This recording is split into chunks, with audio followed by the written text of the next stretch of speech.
Welcome to Strength in the Numbers. My name is Andrew Codd, accountant, author, and commercial finance entrepreneur, and it's my job each week to bring you leaders in finance and business and deconstruct with them their real stories, insights, and hard-won lessons into practical advice on the key strengths and qualities you need to remain relevant in accounting and finance today, as well as the steps you can begin to take to elevate the impact you make to have a fun, successful, and rewarding career in accounting and finance. Now let's go over to the show. Hi everyone, and welcome to this week's Strength in the Numbers show.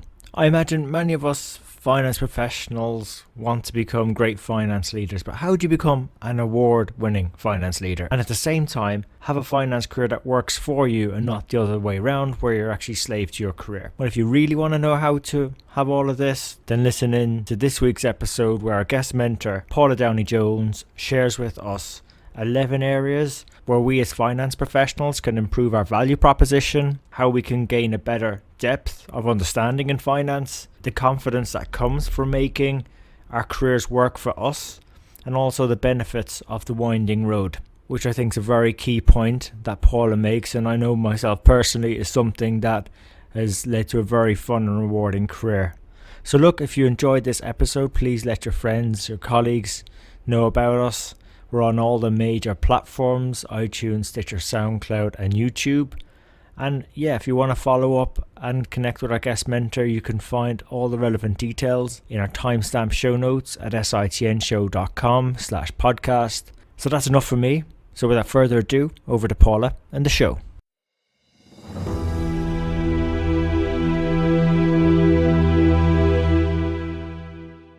Basically started the first part of my career within the management accounting and the commercial finance roles within big blue chip companies. So I started with EMI Records, and then I went on to Honda and Coca-Cola. In 2004, I piloted a leadership development program at Coca-Cola, which basically matched me with a charity in East London. And I loved it so much that I left Coca-Cola and I became an aid worker in the Sudan and then subsequently in Sri Lanka, where I set up a tsunami recovery program for the British Red Cross. So that experience took me away from the safety of the management accounting world and more into the operational side of finance, and also within some conflict zones. When I came back to the UK, I did an interim turnaround role with a regeneration charity. And in fact, it was the same charity that I was matched with at Coca-Cola. That was great. I won the SEMA's Financial Business Leader of the Year award. That was back in 2005. So all of that experience led me to my next role, which was Head of Finance for International Exploration and Production at Centrica, which in the UK is the parent company of British Gas. And I was responsible for setting up the international finance functions. This basically incorporated both my operational and my commercial finance experience. So after I finished that job, I set up on my own, delivering financial and operational projects, one of which was helping Centrica set up their Middle Eastern office in Qatar. And then I also took some time out to start a family. So when my youngest child was 2, I returned to the business world, but I wanted a flexible job, and I found this job, which is CFO of Smart Debit, and it's been great in bringing together all that experience I've had to date and in a role that gives me a broad remit and also the strategic focus and also the flexibility that I need at this stage of my life. So here I am today. There's so much in there, Paula. I'd love to touch on bits. I mean, the first bit that stood out to me is the work you did with the charity, and you made the comment moving away from the safety of management accounts. Was it quite dangerous where you went? I mean, those I wouldn't know much now about individual countries, but what gave you the courage, I suppose, to step away from the safety of management and accounting? I think, I've always, prior to that, always been a big traveller. So I spent a couple of years just travelling, and then I've sort of done lots of traveling in my holidays from work and things like that. So that's always been a challenge for me. I mean, I was at a certain stage of my life when I was, I was single. Had got to kind of not quite where I wanted to get to in business, but I'd kind of felt like I needed something else. And the opportunity arose to be a finance manager in an aid agency. And I think also because I was piloting this leadership development program, I kind of had one foot in the charitable sector and one foot in industry. And I thought, now I'm going to take a bit of a jump out to do that. When I mean the safety of the management accounting world, I mean, in Sudan, yes, I was working on a cross-conflict program. So I was working on both sides of the conflict there. And in Sri Lanka, It was just after the 2004 tsunami. So one part of the country was relatively safe. The other part I worked in the east of the country was still in the conflict zone with the Tamil Tigers. Yes. But the management accounting world, up until that point, I'd been working in big companies, management accounting, never really seen cash. Worked, it was kind of quite a remote thing. When I got out to these places, here I was on my own with a laptop. There was no infrastructure for finance infrastructure. Wow. I had to go figure it all out. Cash suddenly became king, and it was a completely different stance on finance. And actually, I remember the first sort of few times when, the first couple of days when I was out there, I was thinking, oh, how do I do this? How do I work petty cash? How do I do this? I'd never dealt with that stuff before. But actually, I had to deal with it, and it really opened me up to that operational side of things, and it's given me a huge amount more breadth to my role and to my experience than I would have ever got if I'd have stayed in the management accounting world, in the finance, in the big companies. And I think the point on that is a lot of people, they just want to be in management accounting in big companies because that's kind of the sexy end of finance, but actually it's quite a narrow remit. I agree with you on that one. Actually, that was a funny story about petty cash. I don't know. Did you ever have anyone actually steal your petty cash? Oh no one would dare cross me like that, Andrew. yeah. Because I remember I clocked off one Friday and we had a petty cash tin. I actually had it under my desk in a probably 120 kilogram safe. I come back in on Monday morning and the safe isn't there. Oh. Now. Yeah, thank God. There was only a small bit of foreign currency in there, so I wouldn't have left much in the way of petty cash, only probably about 20, 30 sterling. But I mean, it's crazy, but that's probably the most least dangerous thing compared to you, operating out of Sudan and Sri Lanka. I suppose in terms of that breadth, I know you said like cash is king, but like what other sort of experiences did you have then that you sort of, how do you say, find useful today? I mean, it must have been quite formative for you, those type of experiences. Yeah, I mean, I think, one of my first roles when I was out in the Sudan was I had to do a kind of a payment run. Now, in that part, it was in South Sudan. So, the country had been at war for many, many years. So there wasn't really the banking infrastructure there. So in order to pay people's salaries and things like that, we hired a plane from the north of Kenya. I was based for a lot of it. I was based out in Nairobi, and we literally flew the cash. So I remember arriving into Nairobi. I went to the bank. I took out $60,000 in cash in my backpack. I travelled across Nairobi, and jumped on a plane that we'd hired and travelled into Sudan. Now, one of the interesting things there is that obviously you can't do that every week. So I had to pay people for the next 3 months, but in a way that the financial controls were in place so that they couldn't. They couldn't take the money unless they've earned it. So both that and also my experience at Centrica, where I was putting in financial controls out in Nigeria, and particularly in the Niger Delta, which again is kind of remote and a cash kind of environment, was very interesting because you really have to think differently about financial controls when A, you're not there, and B, it's pretty much all cash driven. So yeah, that was that it was. You have to think more creatively. You have to think on your feet a lot more. But it has helped me a lot. Yeah. Trying to think. So you've done work there in terms of the African continent. Then you've got, I suppose, and obviously Sri Lanka, I suppose you could say Asia as well, and you got the Middle East as well in terms of your work there, setting up. What was the office you set up there in Qatar? Was it? Yeah, it was Centrica's Middle Eastern office. It was a representative office, so that was not just finance; that was all the logistics of going and finding an office and things like that as well. It just seems there's so many diverse experiences that you've I suppose been able to gain, Paula. I mean, in terms of again what our audience listening in, I'm just trying to think. What could they? I mean, how would they prepare themselves for taking on such a task? I mean, obviously, I'm imagining you don't have all the knowledge before you do these things. No. You're going to have to learn a lot. So, So how do you get yourself ready for these sort of things? Oh, getting you ready. I think, I mean, the first point I want to make on this is just taking a step back for a minute. And one of the things that I've always sort of had a view on my career is that I've tried to make my career work for me rather than the other way around. So I've never really been a slave to my CV, and I've never really thought, oh no, I can't do that because how will that look on my CV? Because actually, a lot of these times I've just gone, oh, I'm going to do it anyway, and then it turns out that it's worked out really well for me. And everything always leads to something as well. So going back to your original question, how do you prepare for something like this?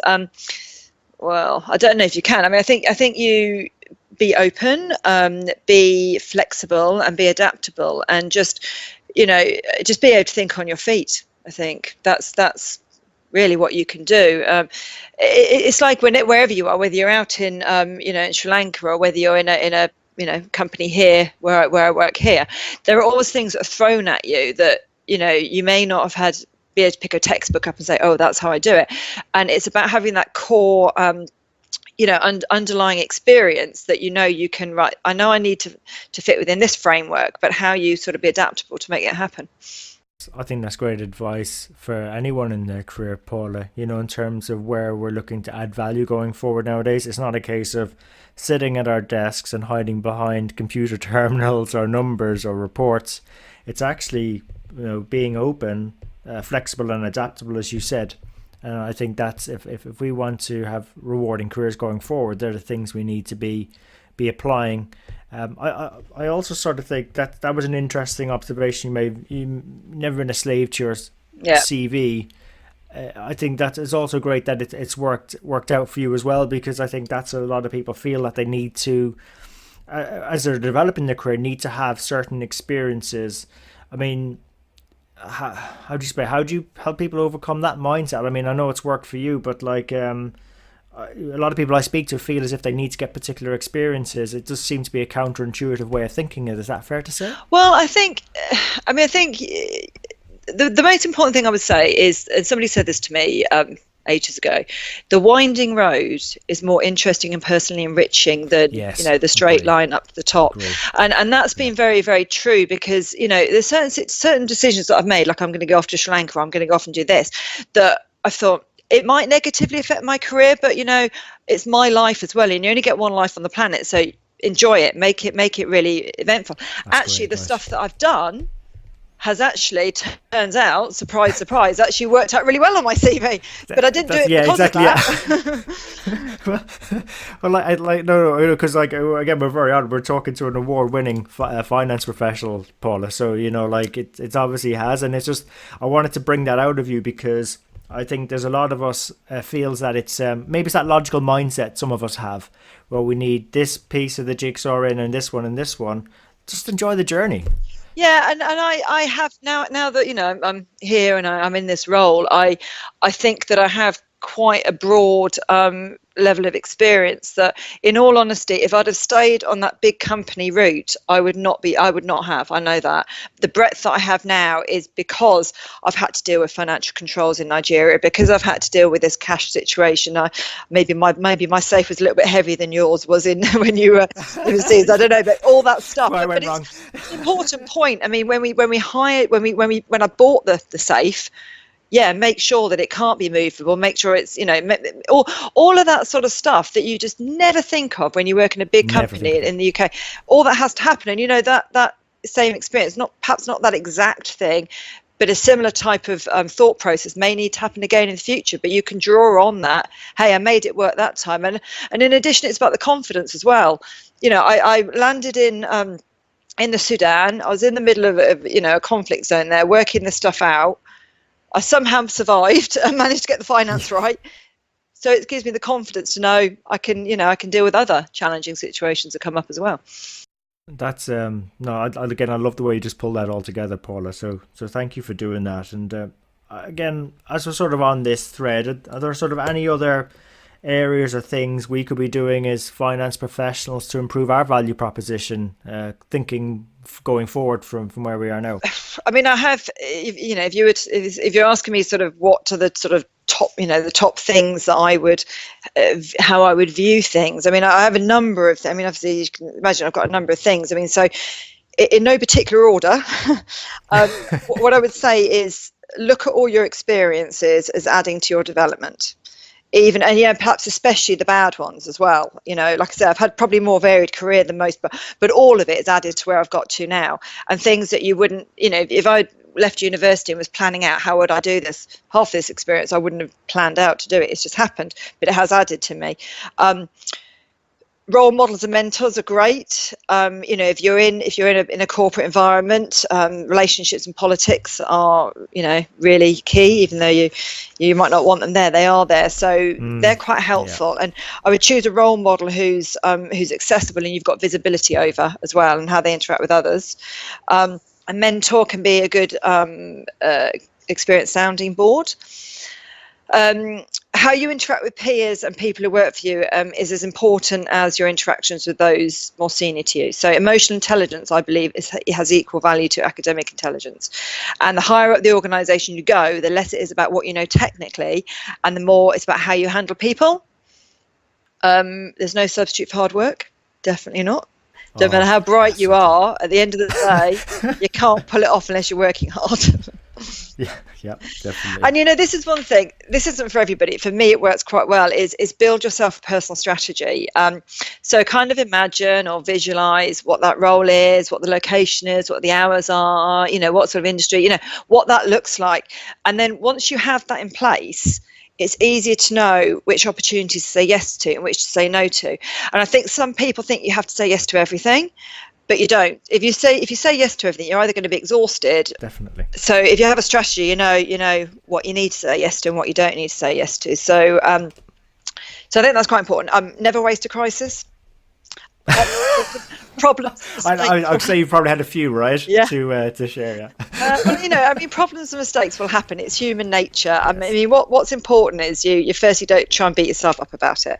Now, I'm the worst person at this. I really am, and it's easier said than done. But try to. That's kind of wasted energy. If you can try to seek out improvements or changes to a process that basically put you and your company in a much more superior position before the problems arose, then you're going to win on that one. So it's about, not wasting a crisis, basically. Try to make the most of it and move yourself forward. Yeah, definitely. Be aware of the impact, the perception. Regardless of the fact, some people can perceive you in a way that is you're not intended, and it counts. And I've had, I've had a few things over my career where I've just been, why do they think that of me? That's incredible. And it's because of the way that I've come across, so I've had to be very, very conscious of how I'm perceived. But that can have a big impact as well. So, one of the things, we just spoke briefly before we started this podcast about, asking for help and things. One of the things that I just thought about, actually, asking for help is not a sign of weakness at all. And actually, it can be very valuable. So I would definitely put that back on the list as well. I'm delighted that other people are saying that, because it's one thing, our audience hearing that from me most weeks, but it's great when guests say that, and guests that are such, by the sounds of it, a very rewarding career, and one I think that a lot of other people would aspire to. I'm not saying copy, but get the similar feelings that you seem to have drawn, Paula, from your career in terms of, I guess you're just quite happy with how things have turned out, right? And where you are now. Yeah, like I said, I made it work for me. So wherever I am in my life, I try to, right, this is what I want to do now. And right now I'm working a job that's flexible because that's what works for me right now. So I think some people sort of look at finance as, it's a bit boring. It's a bit, but to be honest, it's what you make of it. I've actually found finance quite interesting, to be honest with you, because I've done a lot of stuff with it, but it's what you make of it. It really is. It's a very flexible career. You can travel with it. You can do a lot of stuff with it. It's key, it's central to running the business. So yeah, it's absolutely, it's what you make of it. Yeah, I completely agree. But there was another thing in what you were saying in terms of the points. And if I went on to each one, we'd probably be doing this for hours. But the one for me that keeps coming up is that personal, you call it personal strategy.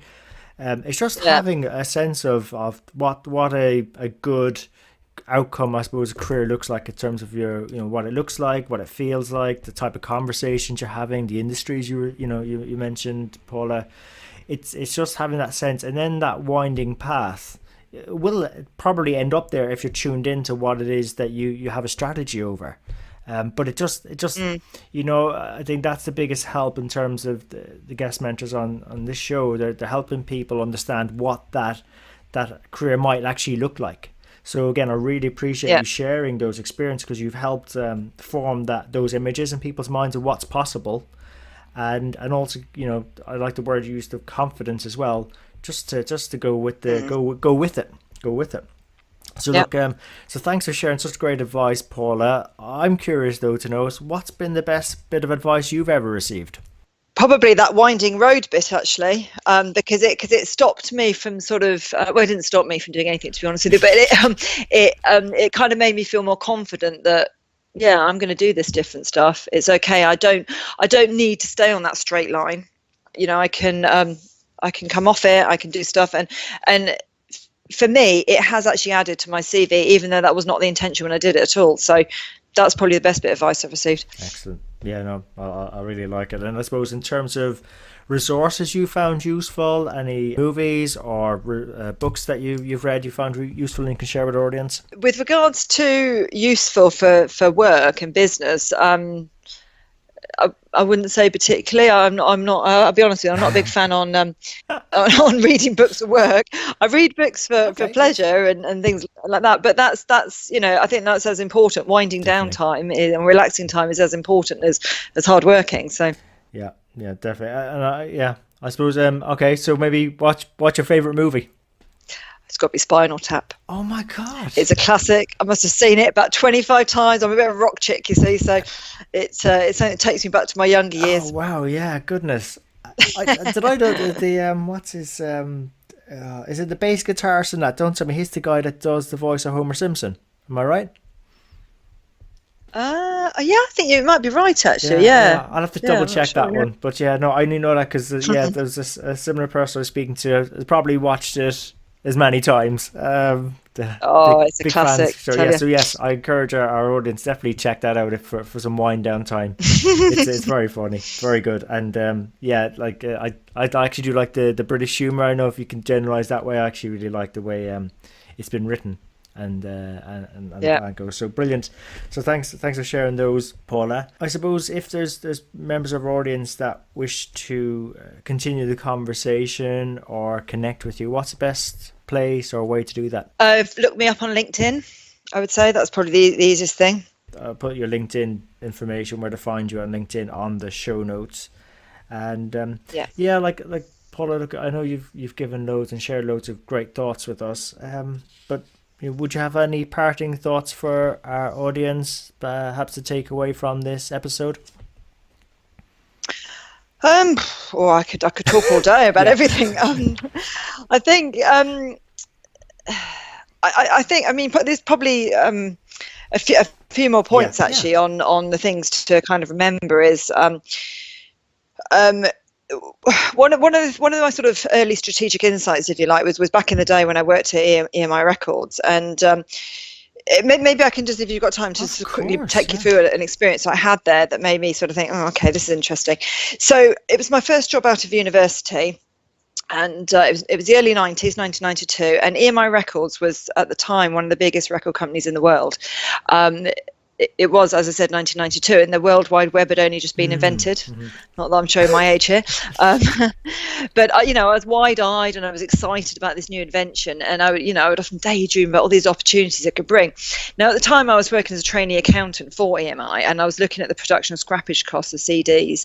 And I thought of an idea that instead of having large mega stores selling CDs and cassette tapes, which they were still selling at the time, and not really knowing how many to produce, why not have a small kiosk in every town that could download the music from a big mainframe and a company's headquarters onto like blank CDs, and you could also have a printer if you like to print off the artwork for the album cover, and within a few minutes the customer would have a CD that they wanted without the overheads of having to run a large store or getting the production numbers wrong.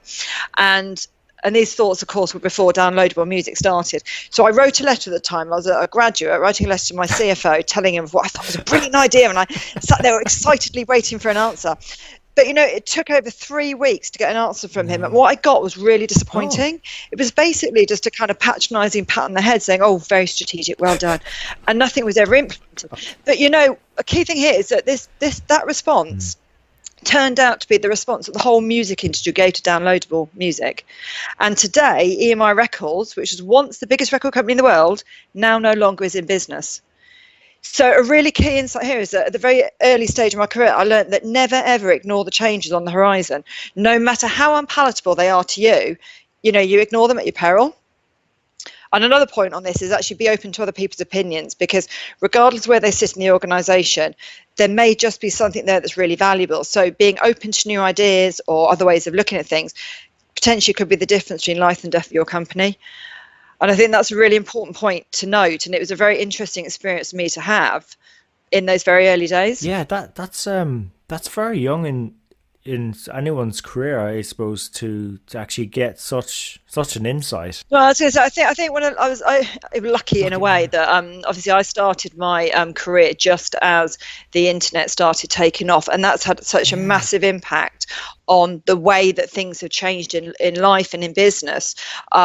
So I was there sort of right at the time when it was happening. So I think that's how, and there'd be many people, I guess, of my age that have the same sort of experiences, because it changed so much. Yeah. Well, it's funny. I think we had a previous guest mentor on, and we were talking about the 90s and how they had one computer to go through a few members of the finance team. I mean, if you think the internet started then, and it's still, the wave is we're still riding it around digitization and the introduction of robotic process automation, figuring out whether blockchain is useful applications for us in finance. There's probably the seeds were probably starting to be sown around then, and it's just interesting that finance, we've had to get more strategic in order to remain more relevant.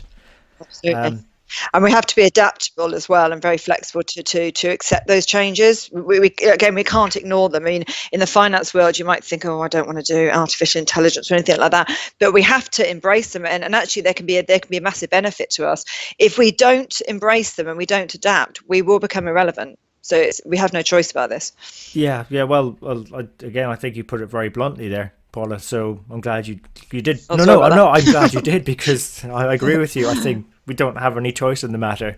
So look, Paula, really appreciate you sharing that story and being such a great guest, mentor on our show. And again, thank you for investing the time in us today. You're very welcome. Thank you very much, Andrew. So there you have it. Hope you enjoyed today's show. If you'd like to know more about our guests today, their bio, and follow up on the resources mentioned during the show, you can find all the relevant links and more at sitnshow.com. There you'll also be able to get access to earlier shows, read the latest blogs. There's also an opportunity to subscribe to our newsletter, which will give you heads up as to when the next show is coming out, latest events, news, and anything that's going to be relevant to help you have a fun, rewarding and successful career in finance and accounting. And just before you go, we really appreciate your feedback. If there's something we can do better on the show, something that's not working, or something you'd like to see, even a guest you'd like for us to invite onto the show, someone who you think might be able to benefit you more and also the rest of our community, please let me know. You can email me. I'm at andrew@sitnshow.com, or feel free to connect with me on LinkedIn. Just drop me a message so I know how you found me and we can connect. And really, it's our community that'll make the show. If we keep engaging and driving each other on, we'll keep on building our strength in the numbers. When all is said and done, if we can do the numbers better and finance better, we'll create more opportunities for ourselves, our friends, our families, our communities and our businesses. So until next time, have a good rest of the week, take care, and let's keep building our strength in the numbers.